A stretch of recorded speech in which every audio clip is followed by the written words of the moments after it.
오전 12시 많은 참여 바랍니다. 네, 오늘도 여러분들의 경제적 자유를 위해서 한 발짝 다가가는 저는 이대리 이윤지입니다. 미국 증시가 쉬어갔기 때문에 오늘은 모멘텀이 살짝 부족했기 때문일까요? 오늘 양대 증시 약간은 쉬어가는 흐름이 나타났습니다. 어제와 이렇게 하루 만에 달라진 모습을 보다 보니까 오늘은 또 특별히 어떤 쪽으로 이슈가 쏠렸나라는 점을 확인해 보시게 되는데요. 그렇다면 오늘 시장이 주목한 세 가지 키워드 살펴보도록 하겠습니다. 첫 번째 키워드부터 바로 한번 열어보시죠. 방산 관련된 종목들 어제에 이어서 오늘도 슈팅이 나왔습니다. LIG 넥스원, S&T 다이내믹스 이런 종목들 오늘 52주 신고가를 경신하기도 했는데요. 특히나 어제에 이어서 현대로템을 주목하는 증권가가 많았습니다. 어제 참 강한 키워드였죠. 현대로템 닥치고 매수를 해야 된다라는 뜻이었습니다. 이렇게 목표가 상향 레포트 꾸준히 나오고 있고요. 오늘 같은 경우에는 LIG 넥스원에 대해서 앞으로도 수출 호조가 지속이 될 것이다 라고 보고 있는데 특별히 글로벌적인 이슈도 있었습니다. 러시아에서 우크라이나 키이우를 포함해서 대규모 공습을 펼쳤다라는 소식으로 인해서 전반적으로 군사적인 긴장감이 다시 한번 격화가 됐기 때문에 방산 종목들 모멘텀이 강할 수밖에 없었습니다. 레포트의 효과, 수출은 앞으로도 좋을 것이다. 하반기까지 방산 종목들 주목해야 된다라는 점이 있었기 때문에 방산 종목들 여전히 상방은 많이 남아있다라고 보고 있는데요. 방산 종목들 어떤 대응 전략이 필요한가 이 시간 체크해 보도록 하겠습니다. 두 번째 키워드 살펴보시죠. 네, 건설 종목들 강한 모습이 나타나고 있습니다. 작년까지만 해도 건설한다면 미운오리 새끼 같았던 섹터였는데 올해는 상당히 달라졌습니다. KLX 건설 지수를 살펴본다면 올해 전체로 봤을 때 가장 많이 상승한 업종 2위에 이름을 올렸는데요. 건설 섹터가 이렇게 달라진 이유는 일단은 금리 인하 사이클로 접어들 수 있다는 점. 금리 인하가 된다면 결국에는 부동산 경기 사이클이 좋아질 수 있다는 기대감이 있고요. 원자재 가격이라던가 이런 가격에 대한 부담감도 덜어지게 됩니다. 거기다가 추가적으로 건설 같은 경우에는 원전 모멘텀도 받아가고 있고요. 정책 효과로 인해서 건설 수요가 증가할 것이다 라는 기대감까지 받아가고 있습니다. 건설 종목들 어떤 종목들 눈여겨보면 좋은가 이 시간 체크해 보시죠. 마지막 키워드 살펴보도록 하겠습니다. 바이오 종목들 오늘 참 좋았습니다. 아스코를 앞두고 바이오 종목들 수급이 개선되고 있다라고 보시면 좋을 것 같은데요. 아스코에 이제 또 항암에 대한 또 기대감을 갖고 있는 종목들이 다수 있고요. 어떤 종목들이 참여를 하는가 이런 부분들도 선별 작업이 필요할 것 같고 오늘 같은 경우에는 바이오의 수급이 개선되다 보니까 테마주 성격인 코로나19 관련된 종목들도 또 한 번 튀어주는 모습이 나타났습니다. 바이오 종목들 어떤 종목들 눈여겨보면 좋은가 그리고 이벤트를 앞두고 이제는 차익 실험 매물로 빠져나올 걱정도 해야 될 것 같은데 어떤 대응 전략이 필요한지 이 시간 체크해 보도록 하겠습니다. 네, 세 가지 수익 봉투 열어봤습니다. 이에 대한 멘토님의 의견 챙겨보도록 하겠고요. 오늘도 역시나 주식 강좌와 추천 종목들까지 다 살펴드리겠습니다. 지금 출발합니다.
네, 오늘도 여러분들의 경제적 자유를 위해서 한 발짝 다가가는 저는 이대리 이윤지고요. 이 시간 함께 하실 주식 멘토부터 소개해드리도록 하겠습니다. 리드온 투자자문의 박성재 멘토와 이 시간 함께합니다. 멘토님 안녕하세요. 반갑습니다.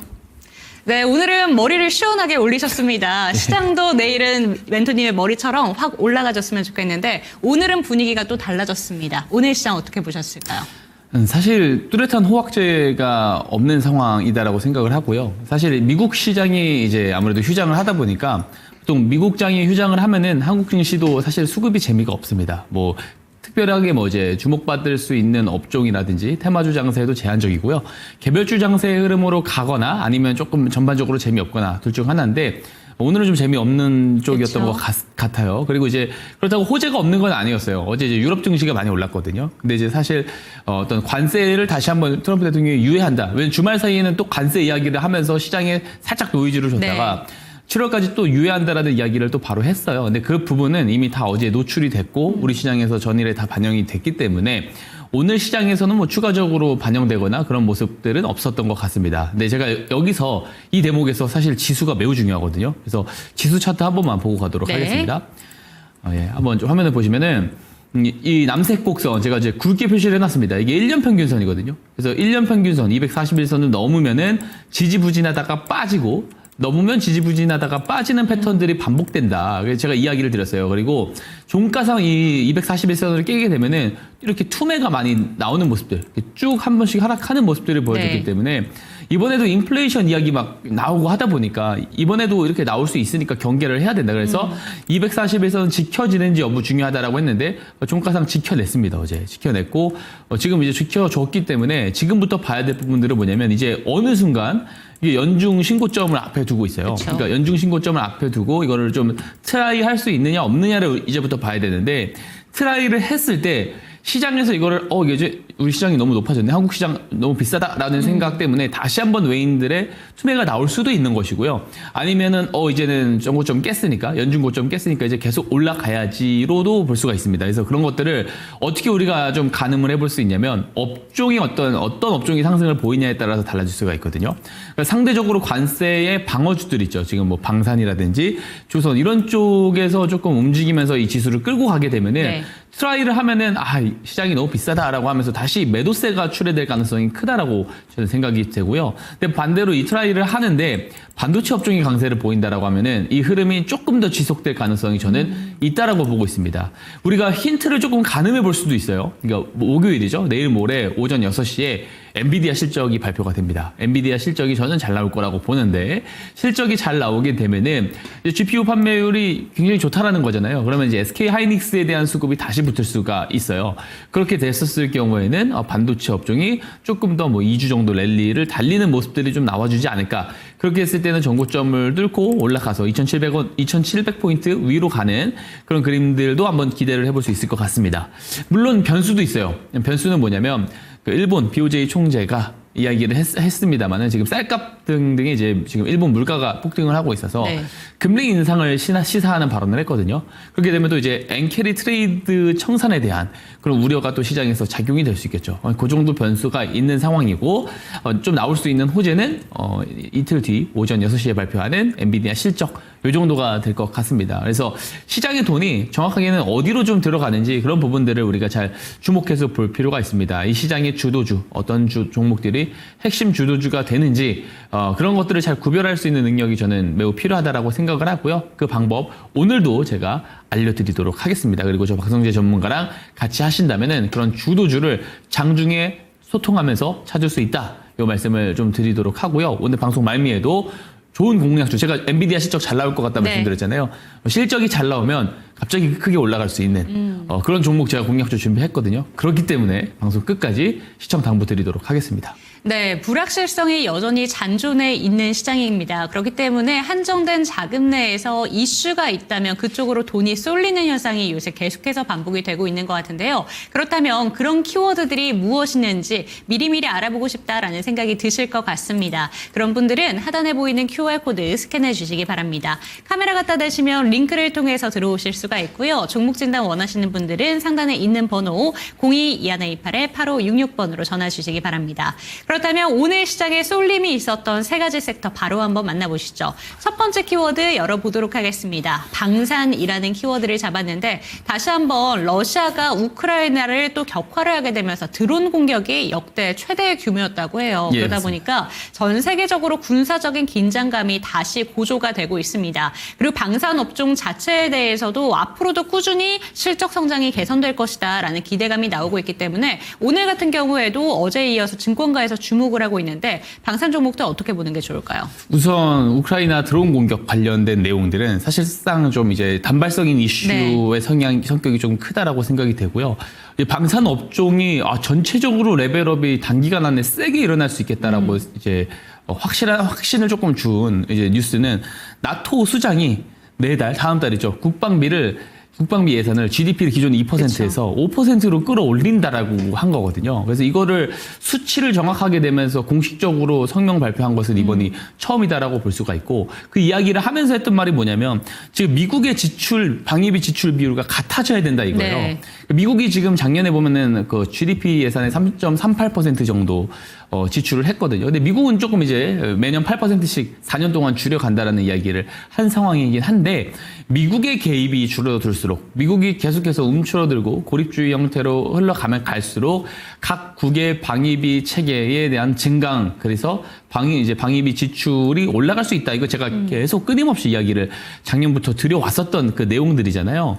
그래서 이제 어쨌든 이런 명분들을 내세우면서 결국에는 기존 GDP 2%에서 5%까지 올리겠다. 엄청난 겁니다. 이게 뭐냐면 5% 중에 3%는 군사비라고 하거든요. 군사비가 뭐냐면 병력과 무기 구매 등에 사용하는 비용이고요. 나머지 2%는 안보 관련 이제 그 비용이고 이것을 2032년까지는 군사비 쪽에서만 3.5% 즉 70%를 할당하고 무기획득 예산이 올라간다는 이야기거든요. 자, 우리가 단순히 이렇게 계산을 해볼 수 있습니다. 나토 국방국들이 지금 합의를 한 게 뭐냐면 현재 그 전체 국방 예산 중에서 2030년까지 무기 획득 예산 40%까지 증가시킬 거다. 그게 현재 33%라서 매년 11.1% 성장할 거다. 네. 제가 이 이야기를 계속 드려왔거든요. 근데 이 GDP를 2%에서 5%로 올린대요. 그러면은 당연히 이 절대 수치까지도 같이 올라가게 됩니다. 그렇게 되면은 무기 획득 예산에만 들어가는 게 전체 GDP의 2%까지 올린다라는 거예요. 그러면 기존의 어떤 그 기준 100%로 계산을 했었을 때는 33%에서 40%가 아니고 100%까지 올린다라는 그렇게 우리가 좀 받아들여 볼 수가 있겠죠. 그리고 실제로 2032년까지 군사 비용에만 이제 GDP 5%에서 3.5% 사용한다라고 하니까 얼추 수치도 맞아 떨어지는 거예요. 이제 그래서 기존의 어떤 이런 그 나토에서 무기 획득 예산을 사용하는 게 2.5배 더 올랐다. 네. 250%입니다. 그래서 이 엄청나다. 이제 방위 산업 기업들, 이제 특히 한국의 방산 기업들은 말 그대로 좀 노났다라고 저는 생각을 합니다. 그래서 사실 어떤 성장 컨센서스 대비해서는 좀 단기간 안에 좀 많이 올라온 것 같아서 조정이 한 분기 정도는 나왔다 올라갈 수 있습니다라고 제가 이야기를 했는데 네. 요거를 조금 수정을 해야 될 것 같아요. 그래서 하나 에어로스페이스 같은 경우 오늘 90만 원까지 가지는 못했는데 종가상 저는 이제 100만 원 단기간 안에 갈 수 있을 거라고 봅니다. 그래서 이런 종목들 그냥 사도 괜찮지 않나라는 생각을 하고요. 지금부터는 저는 이제 기존의 방산주를 워낙에 좋게 보기도 했습니다만 트럼프 트레이드 쪽에서 가장 잘 봐야 될 거 하면 제가 조선이랑 방산 항상 꼽았거든요. 네. 그래서 그 작년 11월부터 계속 그 이야기를 드렸습니다. 근데 이제 방산이 제가 생각한 것보다도 더 조금 좋은 배경이 된 것 같아서 조금 눌린다 싶으면은 그냥 매수를 해도 된다라는 생각을 해요. 저는 공격적으로 매수를 해도 되는 시점이다라고 저는 과감하게 좀 이야기를 드려볼 수 있을 것 같습니다. 네, 좋습니다. 방산 종목들 너무 많이 올랐나라는 생각이 드실 수도 있을 것 같은데 하반기까지 모멘텀은 계속해서 이어지고 있고 추가적인 이슈들이 붙고 있는 상황입니다. 그렇기 때문에 어느 정도는 공격적인 대응이 필요하다라는 점 기대해 보시면 좋을 것 같고요. 방산 종목들에 대해서도 조금 더 자세한 전략을 받아가고 싶다. 장중 트레이딩 전략까지 알아보고 싶다라는 생각이 드신다면 하단에 보이는 QR코드 스캔해 주시기 바랍니다. 카메라 갖다 대시면 링크 통해서 들어오실 수가 있고요. 종목 진단 원하시는 분들은 02-2128-8566번 참고해 주시기 바랍니다. 두 번째 키워드 넘어가 보도록 하겠습니다. 두 번째 들고 온 키워드는요. 건설 종목들 살펴보도록 하겠습니다. 사실 건설 종목들이 요새 많이 오른 감이 있는 건 원전에 대한 기대감, 대표적으로 현대건설이 대표적이죠. 한 달 만에 50% 넘는 급등을 보여주기도 했었는데 이 원전을 제외하고서라도 자체적으로도 볼만한 부분이 많습니다. 정책 모멘텀 거기에다가 금리 인하 모멘텀까지 긍정적으로 받아간다라는 내용들이 나오고 있는데 건설 종목들은 어떻게 바라보실까요? 지금은 조금 조심해야 될 때다라고 오히려 저는 생각을 하고요. 물론 이제 현대건설이라든지 이런 특정 종목들 같은 경우는 원전에 대한 수혜를 받을 수 있습니다. 그래서 그런 종목들은 조금 더 달릴 여지는 있는데 지금은 조금 이제 비싼 영역에 다시 들어오지 않았나라고 네. 생각을 해요. 물론 여러 가지 내용들이 있습니다. 건설업이 조금 회복하는 정황들도 지금 보이고 있고요. 과거 공급 과잉에서 외국에서 벗어나가지고 이제는 시장 중심의 정상화가 되고 있다. 호황은 아니에요. 정상화가 되고 있다라는 어떤 증거과 의견도 있습니다. 그래서 또 이제 전월세나 매매 가격이 최근에 상승하는 부분들도 있거든요. 그렇게 되면 이렇게 부동산 가격 이런 것들이 회복이 되면은 건설사들의 마진이 또 올라가요. 그래서 네. 그런 부분들도 역시나 좀 수혜로 좀 작용을 한 것 같고, 그리고 이제 대선에 대한 그런 기대감도 분명하게 있는 거예요. 그래서 뭐 최근에도 보면은 뭐 그린벨트를 해제한다, 뭐 그쵸. 댐 건설 조림 사업 이야기 나오면서 가격이 올라가는 그 수요를 확인을 또 했거든요. 그래서 실제로 이번에 정권이 교체가 되게 되면은 누가 교체가 되든지 기존에 그 국회에서 합의됐었던 추경 예산이라든지 뭐 경기 부양책을 추가로 또 가동을 빠르게 할 가능성이 매우 높아요. 특히 이제 추경 예산에 대해서는 그 추후 바로 다음 이제 넘겨받는 정부가 바로 아무래도 집행을 할 가능성이 매우 높단 말이에요. 그래서 네. 그런 부분들에 대한 기대감도 같이 있고요. 원전에 대한 기대감도 같이 있고 금리 인하에 대한 부분들은 사실 저는 약간 조금 생각이 다릅니다. 왜냐하면 지금 이제 결국에 저는 부동산 전문가는 아닌데 이 부동산에 대한 어떤 유효 수요를 전 확인을 해야 되는데 이미 가계대출 비율이 굉장히 높습니다. 비율이 상당히 높기 때문에 여기서 LTV를 더 높인다? 그거는 오히려 조금 위험할 수 있어요. 왜냐하면 지금 미국이 기대 인플레이션이 높아가는 상황에서 만약에 좀 여기에서 더 LTV를 높이고 무리한 어떤 대출을 유도하게 됐었을 때 미국이 금리 올리면 어떻게 될 거예요? 그거 우리가 따라갈 수 없거든요. 그렇게 되면은 또 다시 외화가 미국채로 빠져나가고 오히려 시장은 조금 더 침체로 갈 가능성이 저는 있다라고 보고 있습니다. 그래서 사실상 그런 유효 수요 문제 때문에 글로벌리한 어떤 유동성이 좀 증가를 하는 추이면 모르겠어요. 단순히 한국에서 금리 인하를 할 수 있다라는 기대감 혹은 금리 인하를 한다고 해서 어떤 부동산이 다시 한번 조금 호황을 불러오는 것은 또 아니다. 그건 조금 다른 문제다라고 저는 생각을 합니다. 그래서 건설업에 대해서 건설주들에 대해서는 뭐 선별적으로 볼 필요는 있습니다. 현대건설이 아무래도 전 대장 역할을 지금 네. 하고 있다라고 생각을 하고요. 원전에 관련된 이슈 따라서 조금 더 갈 여지는 있지만 건설업황이 전반적으로 회복세를 보이는 것은 그쵸. 아니다라는 점을 꼭 제가 집어서 이야기를 드리고 싶습니다. 네, 종목적으로 종목별로 선별해서 볼 필요가 있다라는 점을 짚어주셨습니다. 현대건설 같은 경우에는 원전에서도 기대감이 있고 종목 자체 원래 하던 분야에서도 잘 해나가고 있다라는 차원에서 요새 주가 급등이 나타나고 있는데요. 모든 종목들이 이런 비슷한 흐름은 나타내고 있는 게 아니다라는 차원에서 건설 섹터 자체가 분위기가 달라진다라고 보기에는 아직 시기상조다라는 점 기억해 보시면 좋을 것 같습니다. 세 번째 키워드로 넘어가 보도록 하겠습니다. 세 번째 키워드 같은 경우에는 바이오 종목들 이야기를 해보도록 하겠습니다. 일단은 이번 주에 아스코가 시작이 됩니다. 암 학회 중에서 세계 3대 학회로 또 유명한 학회이기 때문에 기대감이 많을 수밖에 없고요. 여기에서 임상 결과를 발표를 하거나 기술 수출에 대한 기대감도 상당히 많이 있고 오늘 같은 경우에는 아스코 기대감을 앞두고 바이오 종목들로 수급이 좀 몰리는 형상이 있었습니다. 바이오 종목들은 어떻게 보는 게 좋을까요? 사실 제가 바이오를 그렇게 좋게 이야기를 드리고 있지는 않은데 뭐 코로나도 터지고 그쵸. 뭐 비만 치료제도 좀 강세를 보이고 제가 예상한 것보다 조금 좋은 흐름들을 가져가고 있는 것 네. 같긴 합니다. 또 이제 최근에 뭐 삼성바이오로직스의 어떤 그 분할이라든지 그런 내용들도 되면서 바이오시밀러 쪽도 조금 좋은 흐름 오늘도 좀 가져가는 것 같고요. 물론 이거 아스코 같은 경우가 앞에서 말씀해 주셨다시피 3대 학회고 특히 조금 주목을 해볼 만한 학회입니다. 이게 5월 말에서 6월 3일까지 열리는 6월 3일까지 미국에서 열리게 되고요. 이게 이제 전 세계 120개국 그리고 뭐 기업들은 400곳에서 참여를 하고요. 이게 중요한 게 뭐냐면 보통 우리가 AACR 같은 경우는 전임상 혹은 이제 초기 연구 중심의 과제들만 좀 이야기를 논문으로 발표하고 포스터식으로 발표를 하는데 이 아스코 같은 경우는 2에서 3상 정도 그리고 명확한 인상 데이터나 이런 것들을 발표를 하다 보니까 네. FDA의 그 신약으로 조금 승인이 된다라든지 혹은 추후에 기술 이전을 한다라든지에 대한 어떤 연결이 되는 경우들이 상당히 많거든요. 그래서 특히나 조금 주목을 해보는 경우들이 많은 것 같습니다. 그래서 최근에 상장한 뭐 유한양행의 자회사죠. 이뮨온시아라든지 혹은 또 이제 티움바이오 또 네. 온고테라피틱스 이런 기업들이 또 그 주요 어떤 임상에 대한 발표를 하거든요. 그래서 이런 종목들을 또 따로 리스트업을 해놓고 잘 지켜볼 필요가 있을 것 같고, 올해 만약에 이번 주입니다. 이번 주에 뭐 시장에서 조금 뭐 별다른 어떤 호재, 예를 들어 엔비디아 실적이 잘 나오게 되면은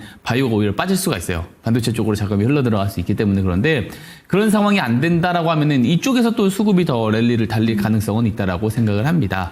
그리고 저는 바이오 이야기하면은 최근에 계속 가지고 나와서 이야기하는 거. 특히 이제 오늘 제가 이제 제 공략주로 소개드렸었던 종목들 중에서도 비만 치료제 종목들이 꽤 있거든요. 오늘도 제가 한 종목 리뷰를 드리고자 네. 가지고 나왔는데, 비만 치료제 이야기를 저는 꼭 하고 있습니다. 그래서 지금 현재 GLP-1 계열의 어떤 그 개발이 경쟁이 굉장히 가속화되고 있는 상황이고, 올해 이쪽에서 굉장히 큰 재료가 있어요. 일라이 릴리도 그렇고 노보노디스크도 그렇고 경구용 위고비 FDI 허가 신청이 완료가 됐고, 이게 둘 다 연내 승인 여부가 결정 날 가능성이 높다는 거예요. 그러면은 이거는 경구용 치료제가 만약에 이제 이런 부분들의 승인 여부가 결정이 된다라고 하면은 엄청난 호재가 될 수 있습니다. 자금이 다시 한번 이쪽에서 또 내리 달리는 상황들이 올 수가 있기 때문에 비만 치료제 쪽은 계속해서 조금 주시를 했으면 좋겠고, 제가 비만 치료제 종목들 공략주들 중에서 뭐 펩트론이라든지 이런 종목들 리뷰 드릴 때 이미 제가 이제 매수 가능 가격 대비 100% 넘게 올라갔거든요. 근데 그 상황에서도 지금 계속 매수를 외치고 있어요.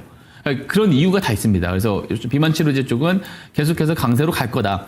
이제 올해 현재 그 비만 치료제 시장의 시장 규모가 20조 원대거든요. 근데 이것이 2030년이 되면은 31년, 6년입니다. 6년 뒤가 되면은 280조 원 정도가 될 거다. 연평균 40% 성장할 것이다라고 좀 기대를 가지고 있는 상황입니다. 그리고 최근에 바이오가 또 강세를 보이는데 개별 테마죠. 코로나 테마주들이 저는 이렇게까지 셀 일인가 싶긴 하거든요. 근데 물론 아시아 쪽에서 확진세가 조금 세고 변이에 대한 어떤 이 이슈가 다시 나오고 이런 부분들이 분명히 있습니다만 조금 오버해서 올라가는 경향이 조금 있는 것 같아요. 제 생각에는. 근데 아무래도 코로나 확진세도 여름까지 조금 지속될 수가 있어요. 여름에는 이제 환기도 잘 안 시키죠. 에어컨 바람을 빵빵하게 해야 되다 보니까 당연히 바이러스 감염률이 높고 침투율이 높고요. 그리고 뭐 장마철이나 이런 때는 되게 밀집한 곳에 실내에 많이 모이는 경향들이 있기 때문에 그런 것들을 우리가 생각해 봤을 때는 코로나 확진세가 여름 안에 조금 줄기는 힘들 수도 있다. 그래서 이쪽 테마에서 만약에 강세 흐름을 간다라고 하면은 꾸준히 이쪽도 계속 팔로우업을 해볼 필요는 있을 것 같다. 이렇게 좀 정리를 드리도록 하겠습니다.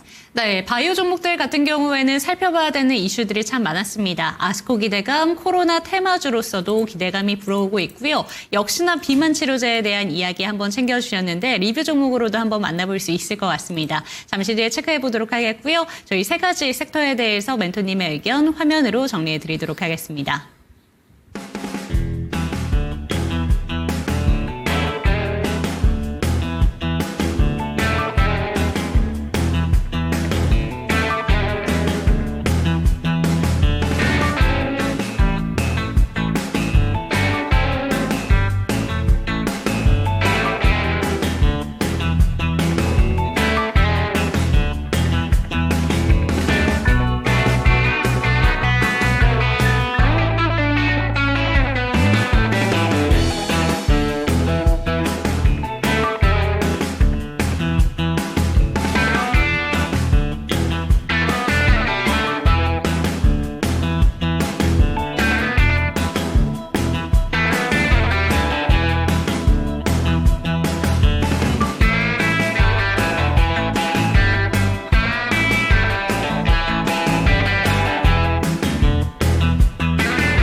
네, 김사원의 수급 특징주 시간입니다. 오늘 우리 시장은 다소 혼란스러웠던 시장이었는데요. 오늘 코스피 시장 결국에는 하락세로 시작을 하다가 결국엔 약보합권에서 장을 마감하게 됐습니다. 오늘 코스피 2637선에서 문을 닫았고요.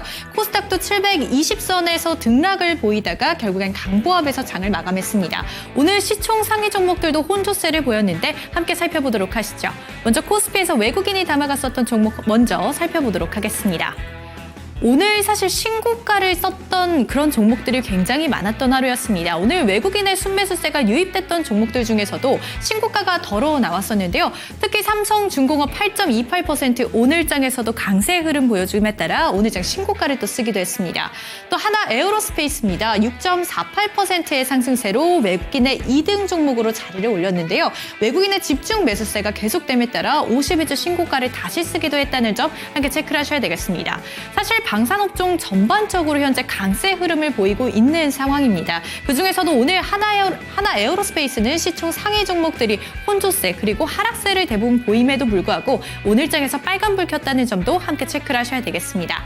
다음으로 보이는 두산 에너빌리티도 2.05% 빨간불을 켰습니다. 오늘장에서 또 원전주들로의 강한 수급이 유입이 됐는데요. 두산 에너빌리티뿐만 아니라 코스닥 시장에서도 한택이라든지 BHI와 같은 종목들에도 강한 수급이 유입됐다는 점 체크하셔야 되겠습니다. 카카오와 함께 살펴보도록 하시죠. 5% 상승세입니다. 카카오 그룹주 전반적으로 외국인과 기관의 강한 수급이 유입이 됐습니다. 오늘 이런 소식 함께 들려왔습니다. 카카오페이가 쓱페이에 대한 M&A를 원한다. 이런 소식 함께 들려옴에 따라 오늘 카카오 그룹주에 대한 기대감이 함께 커진 상황이었었는데요. 또 뿐만 아니라 AI 관련된 종목으로 엮이게 되면서 조기 대선을 앞두고 정책 관련주로 또 묶이기도 했습니다. 이에 따라 카카오 오늘장 외국인의 순매수 상위 리스트에 이름을 올렸는데 기관에서도 함께 담았었다는 점 체크하셔야 되겠습니다. 현대건설도 오늘장 또 강했습니다. 6.53% 빨간불을 켰는데 현대건설 같은 경우에는 원전주로도 함께 엮이게 되면서 여전히 강한 시세 보여주고 있다는 점 체크하시면 되겠습니다. 매도세 함께 살펴보도록 하시죠.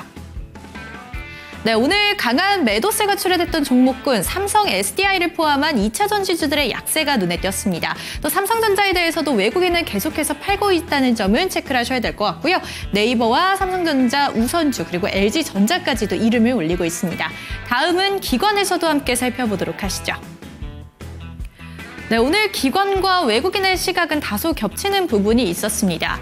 먼저 살펴보도록 할까요? 순매수 1등 종목 카카오가 이름 올리고 있습니다. 5% 빨간불을 켰고 다만 조금 다른 점은 삼성전자와 SK하이닉스 반도체 투톱에 대해서는 기관은 여전히 매수세를 보내고 있다는 점 함께 체크를 하시면 되겠습니다.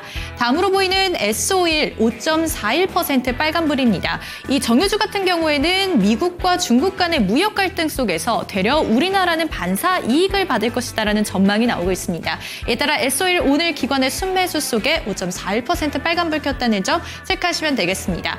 달바글로벌도 1.98%로 또 빨간불을 켰습니다. 매도세 함께 살펴보도록 하시죠. 네, 셀트리온이 강한 매도세 출회에도 불구하고 1.70% 빨간불을 켰고요. 네이버와 LG에너지솔루션, 하나오션과 현대차까지 기관은 오늘 팔았다는 점 체크하시면 되겠습니다. 코스닥 시장에서도 함께 살펴보도록 하시죠. 네, 오늘 코스닥 시장에서 강했던 종목군을 뽑으라면 단연 제약바이오였습니다. 사실 제약바이오 종목군 안에서도 여러 가지의 테마로 움직이는 종목들이 있었는데요. 특히 코로나19 관련주 그리고 신약 개발에 대한 기대감이 커지고 있는 종목을 중심으로 또 담아가는 모습이었습니다. 함께 살펴보도록 할까요? 순매수 1등 종목으로 이름 올리고 있는 한택입니다. 14.16%인데요. 숨은 원전주의 강자, 이런 수식어가 붙기도 했습니다. 한택 같은 경우 원전 관련된 종목으로 부각이 됨에 따라 오늘 외국인의 순매수 1등 종목으로 차지했습니다. 한택은 3거래일 연속 강세 흐름을 보이고 있었다는 점도 함께 체크를 하시면 되겠습니다. 다음으로 보이는 올릭스도 오늘장 강했습니다. 12.03% 상승. 그리고 ABL바이오입니다. 오늘장 신고가를 쓰기도 했는데 순매수 속에 22.5%의 강세 흐름을 보였습니다. 오늘 바이오주는 외국인과 기관이 선별적으로 샀다는 점은 함께 체크를 하시면 되겠습니다.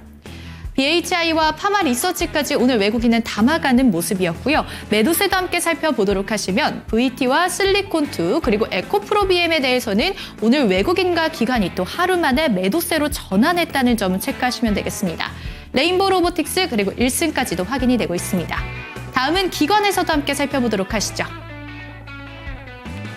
네, 오늘 기관에서도 바이오주를 중심으로 포트에 편입하는 모습이었는데요. 순매수 상위 리스트 함께 살펴보도록 하시면 에이빌바이오와 리가캠바이오를 중심으로 담고 있는 기관의 모습이었습니다. 카카오게임즈도 5.75% 빨간불 켰는데 기관에 순매수세가 들어왔다는 점 함께 체크하시면 될 것 같고요. 매도세 함께 보시면 오늘은 에코프로비엠에 대해서는 강한 매도세를 출회한 기관이었습니다. 외국인과 기관이 함께 매도했고요. 매도세에 따라 오늘장 에코프로비엠을 포함한 2차 전지주들의 약세가 또 두드러졌다는 점도 함께 체크하시면 되겠습니다. SM과 LNC바이오, 알테오젠과 바이넥스까지 기관은 오늘 팔았다는 점 함께 체크하시면 되겠습니다. 이상 김사원의 수급 특징 주 시간이었습니다.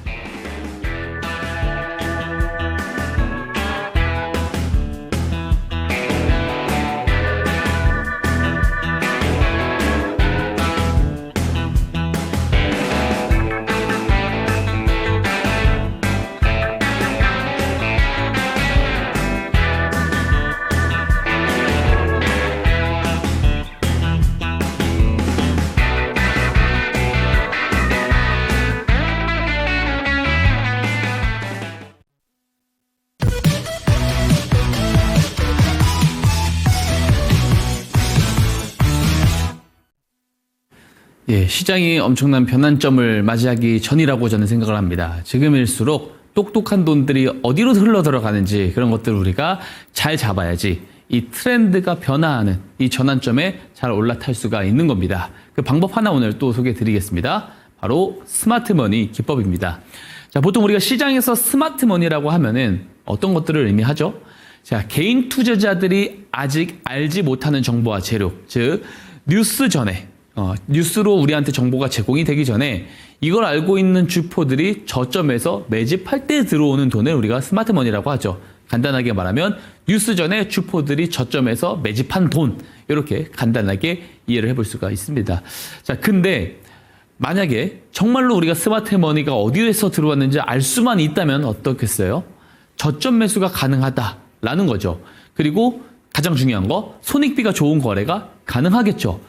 주포들이 매집을 한다라는 것은 뭐예요? 그 구간이 저점에 매우 가깝다라는 거고요. 그죠? 그 이후에 뉴스가 올라오면은 급등이 나올 수 있는 겁니다. 그래서 자, 만약에 손절을 한다. 그럼 이들이 매집하는 박스권을 이탈하면 손절을 하면 되는 거죠. 근데 수익이 나면 어떻게 되겠어요? 급등이 나올 수 있기 때문에 높은 수익을 챙길 수 있다라는 장점이 있습니다. 근데 저점에서 돈이 다 들어온다고 해서 이게 다 무조건 주포들의 매집인지 아니면 개인 투자자들이 그냥 매수를 해서 몰린지 구별을 할 수 있을까요? 그냥 봐서는 구별하기 힘들 겁니다. 저는 저만의 기준을 하나 가지고서 이 스마트머니를 구별해내는 방법을 찾았는데요. 제가 한번 다음 매매 포인트를 보면서 설명 한번 이어가 보도록 할게요. 어떻게 저는 찾아내냐면 물론 이것을 100%라 이야기할 수 없습니다. 그렇기 때문에 손절이라는 대응이 있는 것입니다. 자, 스마트머니 신호라는 것이 있습니다. 제가 이 스마트머니 신호를 만들어놨는데 이 신호의 포착일을 항상 방송에서 이야기 드리는 게 뭐예요? 주포들의 매집이 시작된 날이다라고 저는 항상 이야기를 드리거든요. 자, 근데 실제로 매집이 시작이 됐다. 이거를 확 그는 신호가 포착된 당일에 확정하진 않습니다. 자, 신호가 포착된다는 말은 무슨 말이냐면, 자, 추세가 옆으로 흘러가든지 아니면 밑으로 떨어지든지 이렇게 좀 추세가 약한 상황에서 급격한 변곡이 일어났을 때 신호가 포착되게끔 제가 만들어 놓았습니다. 자, 변곡이 포착이 되면은 바로 매수를 하면 될까요? 그렇지 않겠죠. 페이크인 경우들도 상당히 많잖아요. 변곡을 만들었다가 다시 꺾이는 상황들이 올 수도 있는 겁니다. 그래서 전제 조건이 하나 붙습니다. 신호가 포착이 되어야 되고 그 뒤에 거래량이 붙어줘야 돼요. 포착일로부터 거래량이 늘어나는 겁니다. 자, 이게 무슨 의미가 되냐면, 자, 추세가 좋지 않은 상황에서 변곡이 만들어서 신호가 포착이 됐는데 그 이후부터 거래량이 늘어나요? 그 무슨 말이에요? 이 변곡을 만든 돈이 많은 사람들이 지금 저점에서 매집을 하고 있다로 우리가 한번 이해를 해볼 수가 있는 거예요. 그래서 이 신호를 그렇게 활용을 하고 있고요. 거래량이 늘어나는 상황에서 기준봉 저점까지, 기준봉이 뭐냐면 신호 포착일 캔들을 말하는 겁니다. 1분 캔들. 저점까지 내려왔을 때 매수를 하든지 아니면은 그 고점을 돌파를 하든지 아니면 당일 종가에 매수를 하는 방법이 있습니다. 그리고 가장 중요한 거, 가장 유의미한 구간이 뭐냐면 5거래일 정도, 신호가 포착되고 5거래일 정도 연속적으로 거래량이 늘어나면 그게 가장 베스트다라는 말씀을 드리고요. 중요한 게 있어요. 중요한 거. 제가 이제 항상 이제 개인 투자자분들에게 강요 드리는 게 하나 있거든요. 뭐냐면 손익비가 좋아야 된다라는 거예요. 자, 100%라는 것을 이야기를 하는 사람이 있다면 그 사람은 사기꾼입니다. 그죠? 어떤 기준을 갖고 있더라도 손절은 명확하게 우리가 기준을 정해놓고 진입을 하는 것이 맞아요. 그래서 제가 손절 추세선도 만들어 놨습니다. 그죠? 이 추세선을 이탈을 하면은 저는 정리를 합니다. 그리고 이 기법 같은 경우는 무료로 다 제공드린다라는 점을 말씀을 드리고요. 자, 근데 기법만 있다고 해서 되는 게 아니에요. 사실 이 기법은 제가 트렌드의 전환점을 좀 여러 사람들이 쉽게 접근할 수 있게끔 하기 위해서 만들어 놓은 하나의 기준일 뿐입니다. 자, 제가 이제 개인 투자자분들에게 항상 강요하는 게 바로 손익비거든요.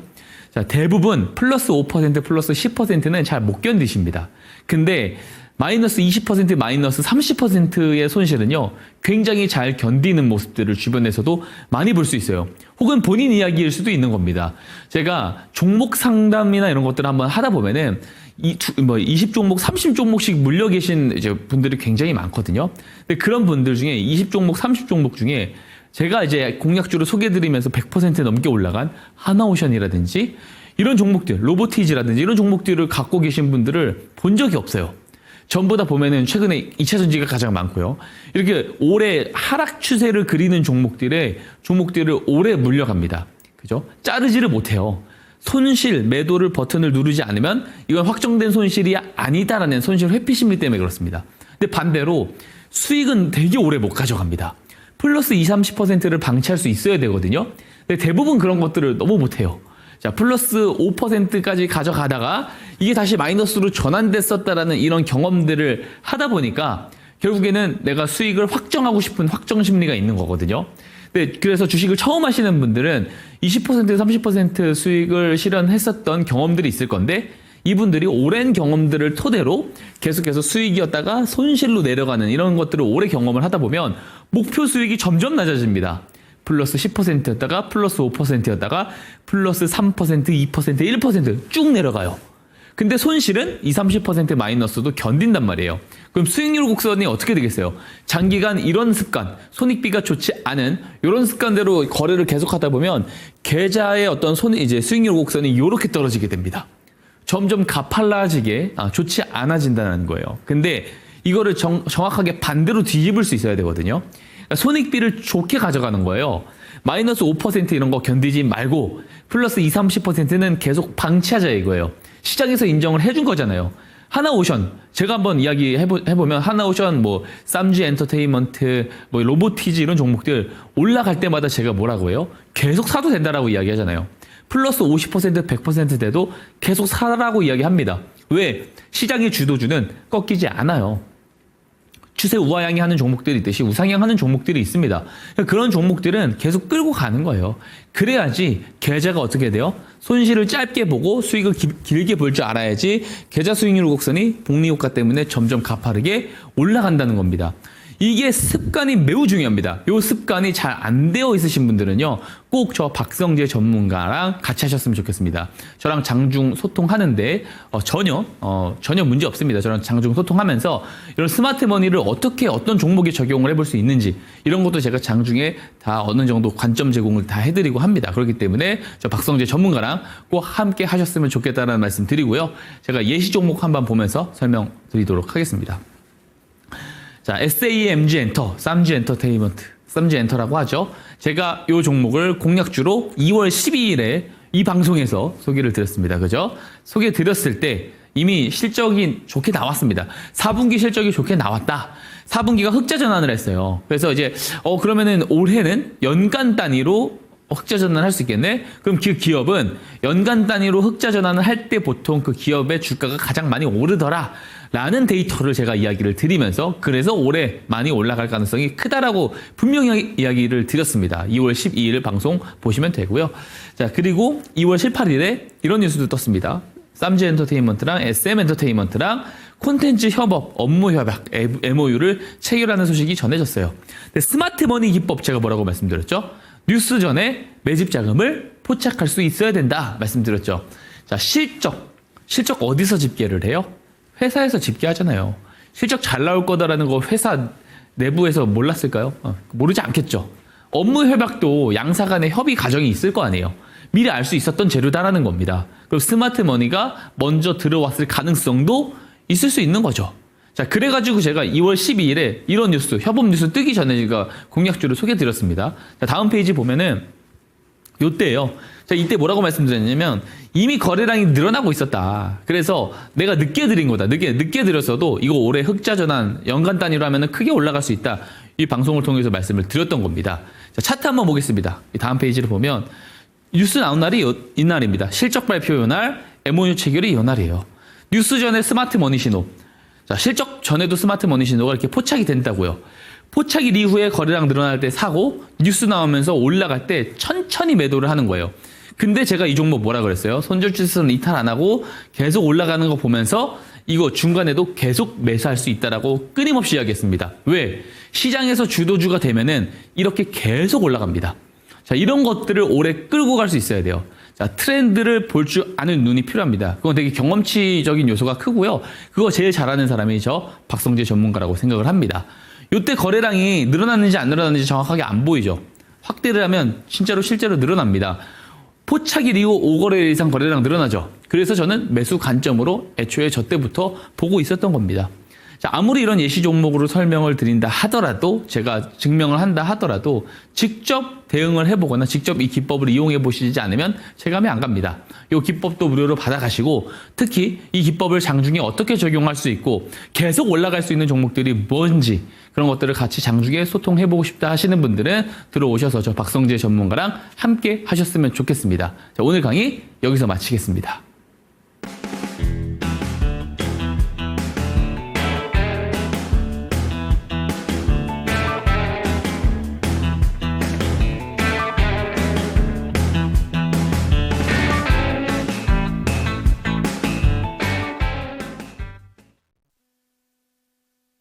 네, 박성재 멘토님의 스마트 머니 기법의 수익률을 보면서 놀라시는 분들 많지 않을까라는 생각이 듭니다. 그런 수익률 여러분들이 한번 누려보고 싶다라는 생각이 드신다면 지금이라도 늦지 않았습니다. 하단에 보이는 QR코드 카메라 갖다 대시면 링크 하나가 뜹니다. 그 링크를 통해서 들어오시면 좋을 것 같고요. 종목 진단 자세하게 받아보시기 위해서는 상단에 보이는 전화번호로 연락 주시기 바랍니다. 스마트 머니 기법 여러분들의 HTS에 적용해 보실 수도 있고, 강의부터 기법 자료집까지 다 공개해드린다고 하니까 꼭 한번 이용해 보시죠. 그렇다면 이 기법이 어떤 종목들이 포착을 했길래 그렇게 좋은 수익률을 자랑하는가 화면을 통해서 보여드리도록 하겠습니다. 오늘도 또 한 번 수익률이 갱신이 됐습니다. 쌈즈엔터가 238.85% 수익률 자랑하고 있고요. 그 밑으로는 로보티즈와 한화오션, BHI, 유라클까지 이렇게 이름을 올렸는데, 진짜 이 수익률 보면서 내 것이었으면 이렇게 안타까운 토로하시는 분들도 많지 않을까라는 생각이 듭니다. 첫 번째 리뷰 종목 바로 한번 만나보도록 할게요. 실리콘2 살펴보도록 하겠습니다. 실리콘2가 저희가 4월 30일에 추천을 받았고요. 2차 목표가 5만 원이 제시가 됐었고, 아직 2차 목표가에는 달성하지 못했지만 그래도 오늘 음봉 전환이 되긴 했는데 우상향 그래프는 꾸준히 나타내주고 있는 것 같습니다. 밀리더라도 좀 단단하게 올라가고 있다라는 생각이 들거든요. 이 종목 어떻게 들고 가는 게 좋을까요? 매수로 봐야죠. 매수 전이신 분들은 매수로 봐야 된다라고 말씀을 드리고요. 그러니까 물론 제가 이제 공략주를 소개드리고 그 다음날 매수 가능한 이제 시가 이야기를 드리고 나서도 26% 올랐지만, 저는 뭐 계속 말씀드리지만 앞에서 이제 수익률 탑5 종목들 중에 아직도 최종 목표가 도달 못했거든요. 네. 그죠? 그리고 계속 매수 가능하다라고 이야기 드리고 있습니다. 하나오션은 160% 올라갔는데 지금도 매수 가능하다는 이야기 드리잖아요. 실리콘2는 당연합니다. 우선 K 화장품의 수출 규모가 증가할수록 동사의 수익성이 저는 올라갈 수밖에 없다. 왜냐하면 동사의 이제 제조업체들은, 화장품 제조업체들은 동사의 유통 플랫폼을 사용을 해야지 가격 절감, 시간 절감을 할 수 있거든요. 그래서 이제 실리콘2의 어떤 이 플랫폼을 이용을 하고 있는 이제 그 기업들도 굉장히 많이 늘어나고 있고, 그리고 국가들도 굉장히 기하급수적으로 늘어나고 있는 상황입니다. 그러다 보니까 이 K 화장품이 지금 수출 데이터가 잘 나오면은 동사도 실적 잘 나오겠네. 딱 이렇게 직관적으로 이해를 해볼 수 있거든요. 그래서 되게 좋은 어떤 이제 수익 모델, 그리고 예측이 가능한 그런 종목이다라고 저는 말씀을 드리도록 하고요. 차트 보겠습니다. 네. 스마트 머니 신호가 4월 1일에 포착이 됐고 거래량이 바로 늘었어요. 그러니까 평상시 거래량, 뭐 특정 거래량이 아니고 평상 거래량이 조금 늘어가지고 제가 4월 30일에 공약주 소개드렸고 실리콘2야 뭐 말할 것도 없다라는 그쵸. 이야기를 그때도 드렸습니다. 그때 이후로 지금 증권사들의 그 커버리지 보면은 그 성장 컨센서스 예상 컨센서스도 많이 올라갔거든요. 저는 우상향 그림이 더 나올 거다라고 생각이 되어지고 아직도 매수 가능하다. 그 다음 목표가는 5만 원인데 5만 원까지 가도 다 매도할 필요 없다. 이렇게 말씀드리도록 하겠습니다. 네, 눌리면 기회다 이렇게 생각하시면 좋을 것 같고요. 지금도 매수 가능한 종목입니다. 실리콘2 체크해봤고요. 두 번째 종목으로 넘어가 보도록 하겠습니다. 다음 종목으로는 한국항공우주 살펴보도록 할 텐데요. 드론과 관련된 모멘텀이 있기도 하고 방산 관련해서도 그리고 우주항공 모멘텀도 요새는 빼놓을 수가 없습니다. 특히나 어제 또 이슈가 나왔던 게 스페이스 X가 이 방위 부분까지 겹쳐서 이제 우주로 또 한 번 쏘아 올리겠다라는 기사가 전달이 되기도 했었고 오늘 또 방산 종목들이 강하다 보니까 그에 대한 모멘텀도 기대해 볼 수 있었습니다. 하지만 3차 목표가 아직까지는 달성이 안 나왔는데요. 지금도 충분히 진입이 가능한지 어떻게 보실까요? 예, 앞에서 서두에서 저희가 수익봉투에서 그쵸. 이야기를 했잖아요. 이게 방산주는 그냥 매수다라는 말씀을 제가 좀 드리고 싶고 동사가 조금 늦게 가는 그런 경향들이 네. 있거든요. 근데 이제 수주 잔고도 엄청 많습니다. 엄청나고 그 소화하면서 실적도 잘 나올 거고 그리고 이제 중대형 발사체 기술을 유일하게 갖고 있어서 우주항공 이슈가 나왔을 때는 항상 좀 부각을 많이 받는 그런 기업 중에 하나가 카이 한국항공우주다라고 이야기를 좀 드리고 AI와 쪽에다가 대한 이제 자율비행이라든지 이런 AI 기술을 조금 도입하려는 시도들이라든지 이런 것들이 재료들이 굉장히 많거든요. 네. 그래서 그런 부분에서도 좀 우리가 좀 잘 지켜보면 좋겠다 말씀드리고요. 차트 보겠습니다. 자, 스마트머니 신호가 2월 12일에 포착이 되죠. 포착일 이전에는 어때요? 추세가 없었잖아요. 없다가 신호가 뜨는다는 말은 뭐냐면 변곡이 발생한다는 뜻이에요. 발생을 하고 나서 거래량이 5거래일 이상 바로 늘어나니까 제가 3월 4일에 늦었습니다. 3월 4일에 공약주를 소개를 드렸음에도 불구하고 30% 시세가 나왔고요. 지금 되게 삼각수렴 패턴으로 좀 가고 있는 모습들 보이는데 저는 이 수렴 거의 다 끝났다 보거든요. 네. 여기서 올라갈 거라 봅니다. 그래서 좀 이런 부분들 조금 참고하셔서 지금도 여전히 매수 가능하다라는 말씀을 좀 드려보도록 하고요. 지금 다음 목표가 지금 11만 원이거든요. 네. 11만 원 여전히 목표가를 보시면 좋을 것 같습니다. 네, 한국항공우주 11만 원까지 목표가 그대로 홀딩해 보도록 하겠고요. 지금이라도 매수 가능한 종목 기억해 보시면 좋을 것 같습니다. 다음 종목은 이제 비만 치료제 관련된 종목인 D&D 파마텍 살펴보도록 하겠습니다. 사실 바이오 종목들 수급 약할 때에도 비만 치료제 종목들은 강한 모습을 보여줬는데 오늘도 샤페론을 비롯해서 몇몇 종목들은 선별적으로 강하더라고요. D&D 파마텍 저희가 꽤나 오래전에 좀 추천을 받았습니다. 이 종목이 12월 17일 저희가 박성재 멘토와 다시 한번 시작을 하게 된 지 얼마 되지 않았을 때 받은 종목이었고 무려 5차 목표가가 제시가 된 상황입니다. 100% 조금 안 되는 수익률을 자랑하고 있는데 지금 이 종목 매수 가능하다라고 생각해서 들고 오신 건지 어떤 의미에서 리뷰해 주실까요? 네, 매수 가능하다라고 생각합니다. 그러니까 이런 거를 못 사요, 대부분. 그렇죠. 왜냐면 높다고 생각을 네. 하거든요. 근데 계속 올라갑니다. 그러니까 시장에서 사실 그러니까 계속 인정을 받은 기업들은 계속 올라갑니다. 제가 이제 특히 스마트머니 관련해서 이 종목들 공약주를 소개해드릴 때도 다른 바이오주 제가 안 갖고 오거든요. 그쵸. 항상 다 비만 치료제만 갖고 오고 근데 비만 치료제만 가잖아요. 그만큼 제가 정확하게 잘 본다라는 거고 그리고 이 스마트머니 기법이 정말로 효용성이 있다라는 겁니다. 그래서 좀 이제 재료들은 제가 워낙에 많이 설명을 드렸으니까 네. 차트 빠르게 한번 볼게요. 11월 10 아마 차트를 보면은 11월 27일에 스마트 머니 신호가 포착이 됩니다. 자, 차트를 한번 화면에 좀 띄워주셨으면 좋겠고요.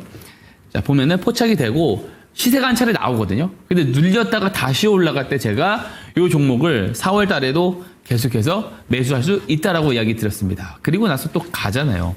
그죠? 그래서 이런 수익률을 진짜 본인의 수익률을 조금 취한하고 싶다라고 네. 하시는 분들은 저 박성재 전문가랑 같이 하셨으면 좋겠고 특히 스마트머니 이제 기법 강의라든지 이런 것들도 제가 동영상으로 다 찍어놨고 스마트머니 기법은 빙산의 일각입니다. 여러 가지 제가 갖고 있는 이런 노하우나 이런 것들도 다 제공을 드리고 장중에 소통 드리면서 다 하기 때문에 저 박성재 전문가랑 꼭 들어오셔서 함께 하셨으면 좋겠다. 요 말씀 드리도록 하겠습니다.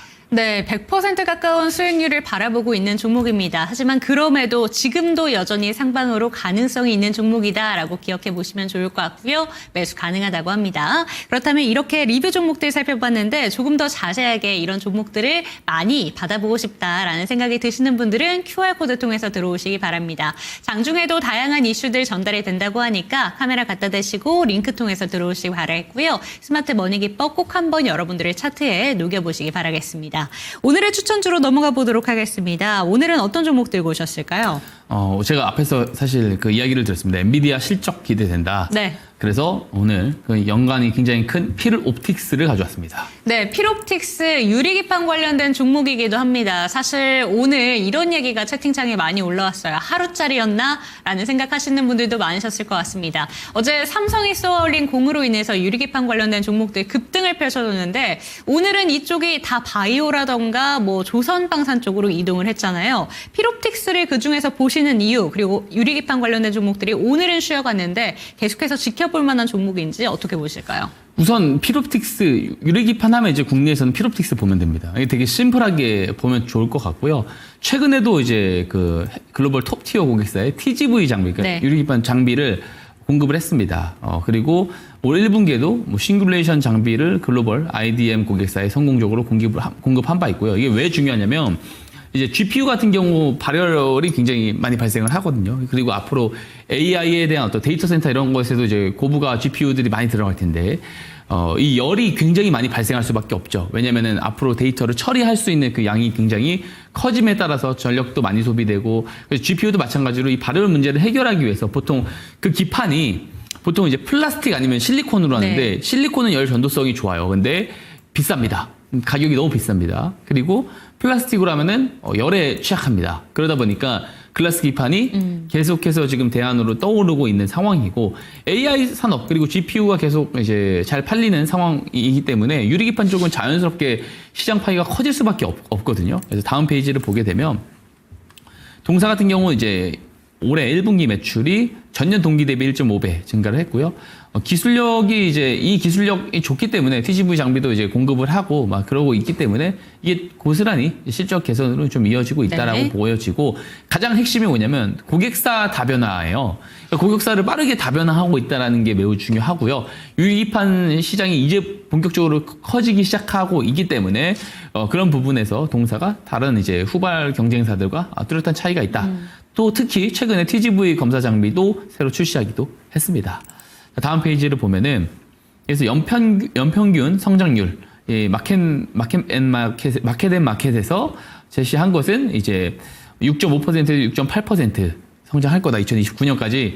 2030년까지 딱 잡아봤을 때 보통 226억 달러에서 230억 달러 시장까지도 성장할 수 있다라고 본다라고 하면은 아직 이 시장에서도 필옵틱스가 많은 파이를 가져가지 못하거든요. 네. 그래서 이거까지 한번 우리가 같이 감안을 해보면은 실적 성장이 우리 예상보다 굉장히 클 수가 있고, 그리고 지금같이 이제 엔비디아 같은 경우 이제 GPU가 이제 또 루빈 GPU로 또 업그레이드 되는 것들이 또 저는 하반기 때 또 이야기가 나올 수 있다라고 보거든요. 그래서 엔비디아에서 좋은 이제 GPU 이야기가 나올 때마다, 새로운 GPU 이야기 나올 때마다 계속해서 좀 부각을 받을 수 있습니다. 그래서 엔비디아 실적 잘 나오면 필옵틱스가 조금 가는 경향이 있거든요, 주가가. 그래서 이번에 좀 잘 볼 필요가 있다 말씀을 드리고요.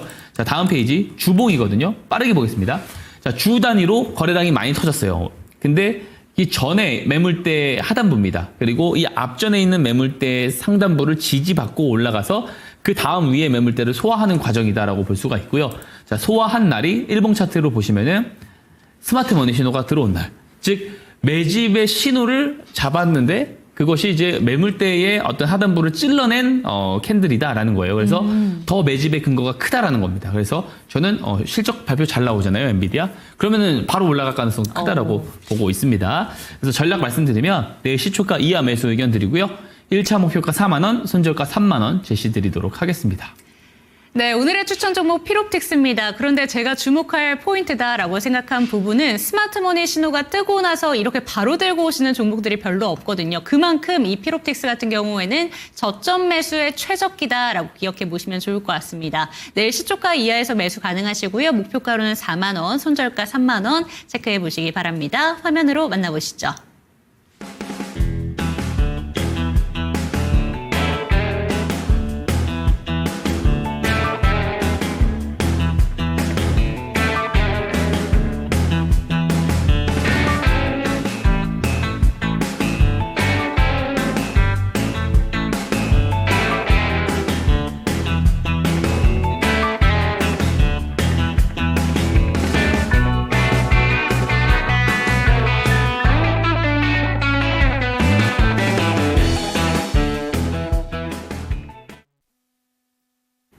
네, 오늘의 추천 종목으로는 피롭틱스 제시가 됐습니다. 피롭틱스도 앞으로 얼마나 큰 상승 여력을 보여줄지 기대가 되는데 이 스마트 머니 기법이 포착한 종목들 이렇게 추천 종목으로 알아가는 것도 좋지만 여러분들께서 직접 한번 경험해 보셨으면 좋겠습니다. 하단에 보이는 QR코드 카메라 갖다 대시고 링크 통해서 들어오셔서요. 여러분들의 HTS 차트에 스마트 머니 기법 직접 한번 적용해 보시기 바랍니다. 이 시간 마무리해 보도록 하겠습니다. 종목에 대한 상승과 하락은 보장하지 않는다는 점 기억해 주시고 내일 이 시간도 저희와 함께 해주시기 바랍니다. 시청해주신 여러분 고맙습니다.